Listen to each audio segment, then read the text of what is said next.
Menurut Zamroni dalam Budi Utomo 2013, pendidikan kewarganegaraan merupakan pendidikan yang demokrasi yang membentuk cara pikir masyarakat menjadi cara pikir yang berpikir kritis dan bertindak secara demokratis. Sedangkan menurut Sumantri dalam Puji 2013, pendidikan kewarganegaraan merupakan upaya untuk membekali siswa pengetahuan dan keterampilan dasar yang terkait dengan hubungan masyarakat dengan negara serta pendidikan bela negara agar membentuk masyarakat menjadi berguna bagi bangsa dan negara. Keselamatan dan kesehatan kerja bukan hanya sekedar pelindung atau hanya sekedar peraturan, tapi bagaimana kita menjaga keselamatan kita di saat bekerja. Di setiap tempat kerja tentu saja resiko selalu ada, tapi resiko bukan alasan untuk takut, justru alasan untuk kita selalu waspada. Karena itu, budaya K3 harus hidup. Tidak hanya di papan pengumuman, tapi di setiap hari pada saat kerja. Inspeksi K3 yang rutin bukan sekedar kegiatan formalitas, tapi bentuk nyata dari upaya promosi budaya keselamatan. Saat manajemen dan pekerja aktif terlibat, maka K3 menjadi kebiasaan, bukan sebuah beban. Lingkungan kerja yang aman dan sehat secara langsung berdampak pada produktivitas karyawan. Karyawan yang merasa aman akan bekerja lebih fokus, lebih cepat, dan lebih berkualitas. Maka penting bagi setiap perusahaan untuk tidak hanya menyiapkan APD, tetapi juga memastikan semua paham bahwa keselamatan adalah tanggung jawab bersama. Tidak cukup hanya memberi helm, tapi juga membiasakan pekerja untuk memakainya. Karena budaya K3 tidak tumbuh dari paksaan, melainkan dari kebersamaan, dari rasa saling jaga, dan kesadaran akan hidup yang berharga. Jadikan keselamatan sebagai budaya bukan hanya sekedar program belaka, karena setiap orang berhak untuk pulang dengan selamat. Alat pelindung diri atau APD merupakan perlengkapan yang digunakan oleh pekerja untuk melindungi diri dari potensi bahaya yang ada di lingkungan kerja. Setiap jenis pekerjaan memiliki resiko yang berbeda-beda, dan karena itu jenis APD yang digunakan pun disesuaikan, mulai dari helm untuk melindungi kepala, kacamata safety untuk melindungi mata dari debu atau percikan bahan kimia, hingga sarung tangan dan sepatu safety yang dirancang khusus agar pekerja dapat beraktivitas dengan aman.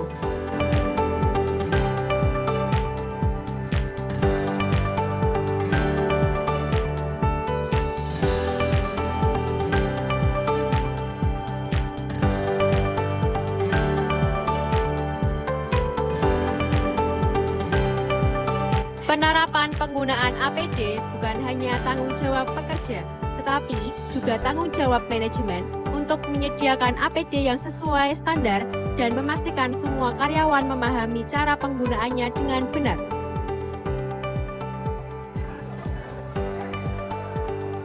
Pembentukan karakter dan kesadaran K3 itu bertujuan untuk menumbuhkan rasa kepedulian, rasa tanggung jawab, dan juga rasa disiplin untuk meminimalisir risiko kecelakaan kerja, untuk meningkatkan produktivitas kerja, dan juga untuk menciptakan lingkungan kerja dengan budaya yang sehat dan aman.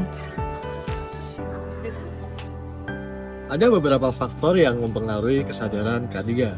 Ada dua faktor. Yang pertama ada aspek individu, meliputi pengetahuan tentang risiko dan cara menguranginya. Yang kedua, sikap terhadap pentingnya K3 dan perilaku seperti kepatuhan prosedur, penggunaan APD, dan partisipasi dalam program K3. Dan untuk faktor yang kedua ada faktor organisasi, meliputi budaya perusahaan yang mendukung keselamatan, kepemimpinan yang memberi contoh dalam menjaga K3, dan terakhir komunikasi internal yang efektif agar informasi K3 mudah dipahami dan diterapkan.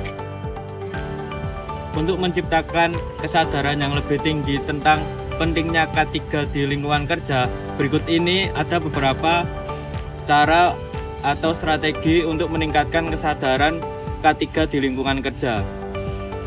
Nah, yang pertama untuk strateginya yaitu membuat pelatihan K3 secara menyeluruh. Pelatihan K3 ini untuk memberikan pemahaman ke pekerja tentang resiko kecelakaan kerja, proses keselamatan kerja, dan cara mengidentifikasi kecelakaan kerja. Yang kedua, mempromosikan budaya K3. Manajemen harus menekankan ke para pekerja pentingnya K3 dan manajemen harus memberikan contoh penerapannya. Dengan ini dapat membantu menciptakan budaya K3 di suatu perusahaan atau di tempat kerja. Nah, yang ketiga yaitu meningkatkan partisipasi aktif pekerja. Pekerja wajib dilibatkan dalam pengambilan keputusan yang terkait tentang keselamatan dan kesehatan kerja. Dengan demikian, pekerja dapat merasa dihargai dan meningkatkan tanggung jawab mereka. Yang keempat yaitu sistem insentif dan penghargaan. Memberikan insentif dan penghargaan kepada pekerja yang taat aturan K3 dapat meningkatkan motivasi para pekerja untuk selalu menaati aturan keselamatan dan kesehatan kerja. Kesadaran hukum dan etika dalam lingkungan kerja juga sangat penting dalam menciptakan lingkungan kerja yang aman dan profesional. Kesadaran hukum mencakup pemahaman tentang peraturan keselamatan dan kesehatan kerja yang berlaku. Sedangkan etika kerja berhubungan dengan nilai moral yang harus diterapkan dalam berperilaku di tempat kerja.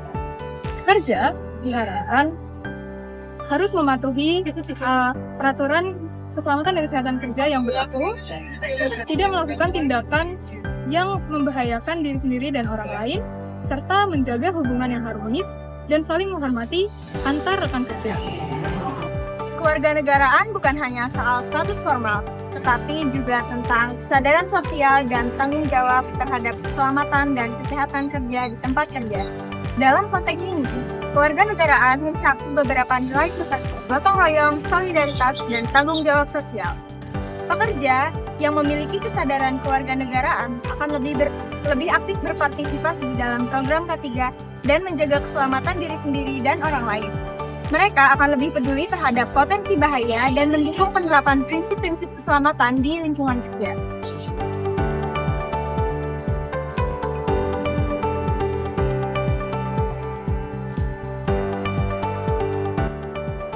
Selanjutnya adalah pendidikan dan pelatihan K3. Pendidikan dan pelatihan K3 adalah upaya yang penting untuk menciptakan lingkungan kerja yang aman. Selain itu, dari pendidikan K3 ini diharapkan bagi para pekerja memiliki ilmu pengetahuan mengenai manajemen risiko dan keterampilan untuk mengidentifikasi risiko bahaya serta menerapkan prosedur keselamatan yang baik dan benar. Selain itu, ini juga dapat mengurangi tingkat kecelakaan kerja, meningkatkan produktivitas, serta mengurangi biaya yang dihasilkan dari kecelakaan kerja. Dan macam-macam dari pelatihan yaitu seperti pelatihan dasar untuk pekerja, pelatihan khusus untuk sektor-sektor tertentu, pelatihan ahli K3, dan juga untuk simulasi tanggap darurat yang digunakan untuk keadaan darurat yang cepat dan tepat. Contoh yang dapat kita ambil yaitu pada PT Pama Persada Nusantara yang dikenal unggul dalam penerapan K3. Dibuktikan dengan penghargaan yaitu di IQSA pada 2024, HSE Indonesia Award pada 2023, dan WSO Safety Culture Award pada 2022. Penerapan K3 yang dilakukan di perusahaan ini dilakukan dengan cara yang pertama, pelatihan K3 bagi seluruh karyawan.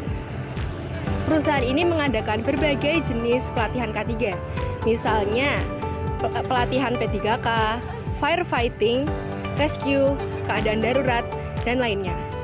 Yang kedua, pemeriksaan kesehatan kerja.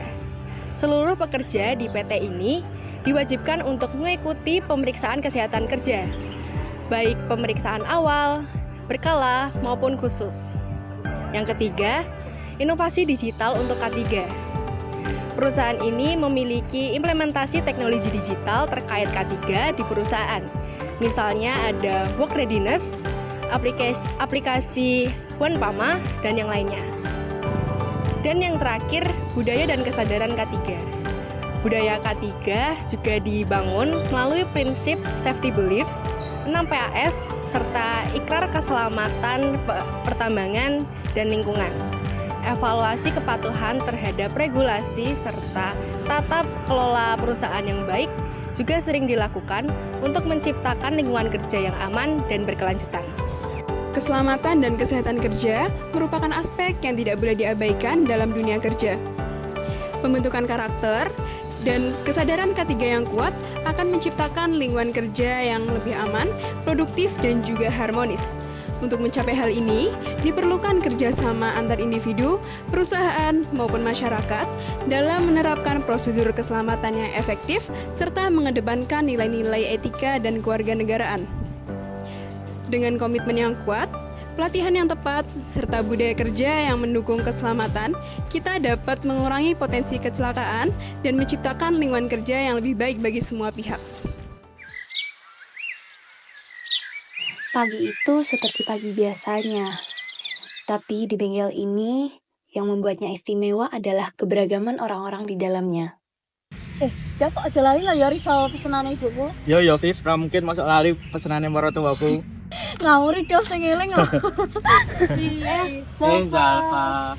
Kayaknya seru banget tuh tadi ngomongin apa?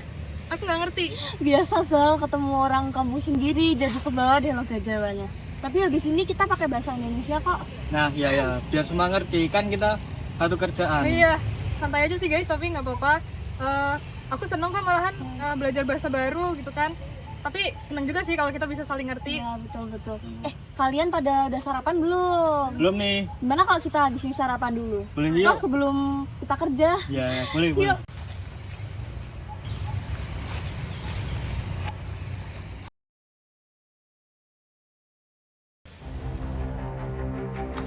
Permisi Bu Nomi, saya sudah mengecek lapangan dan saya menemukan bahwa beberapa APD sudah tidak layak pakai.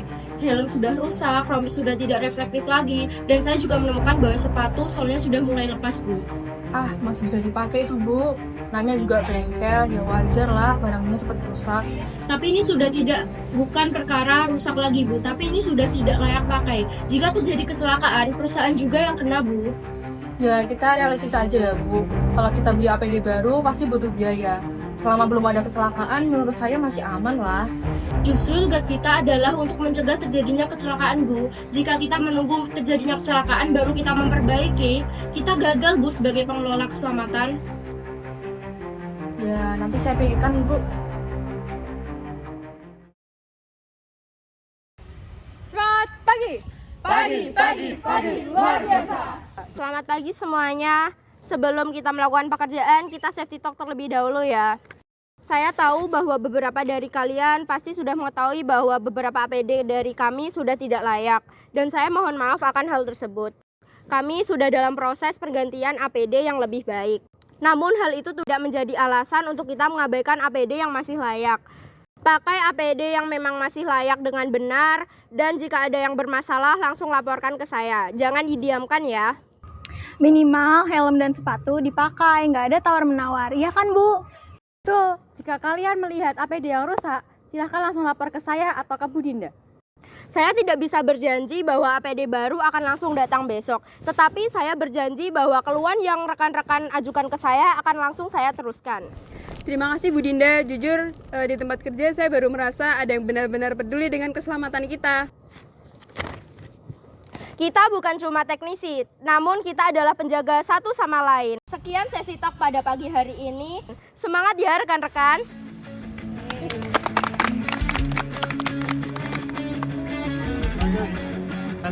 Kerja.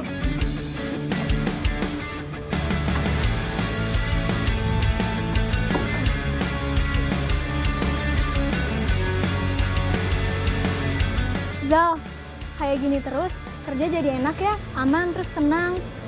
Iya, kita jadi nggak was-was lagi ya. Apalagi tadi Bu Dinda juga bilang kalau laporan yang kita laporkan langsung ditindak. Iya benar. Saya juga jadi lebih percaya sama tim di sini karena nggak cuma kerja bareng, tapi bisa saling jaga juga. Nah itu kerja yang aman, pulang sore bisa senyum.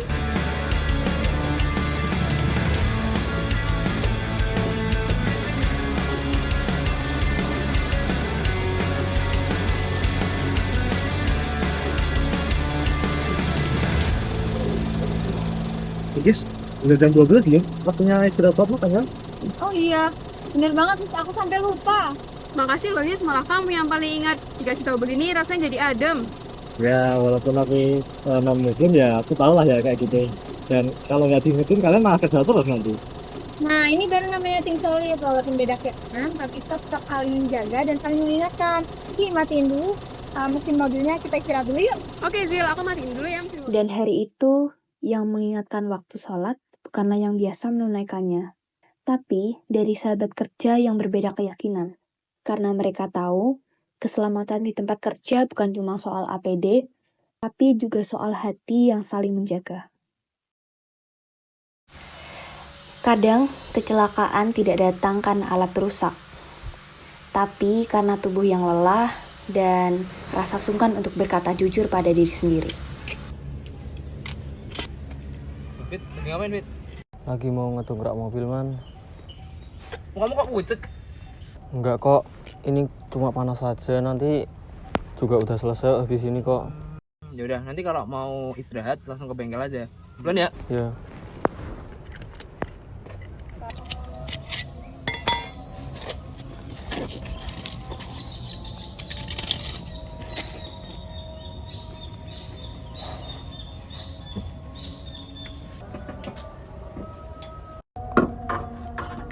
Ini kayaknya udah deh.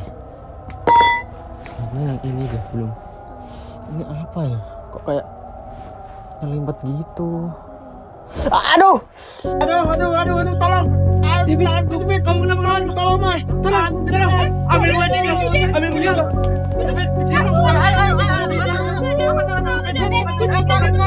Jangan angkat sembarangan, nanti cederanya makin parah. Ada apa? Semuanya menjauh.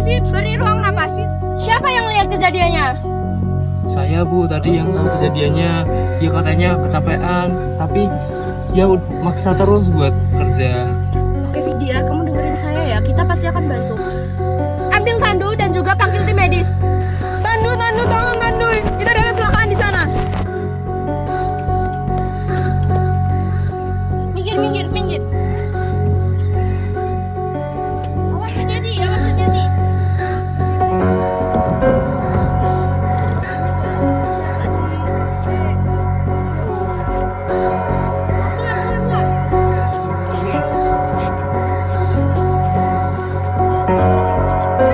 nggak? Tolong segera ya.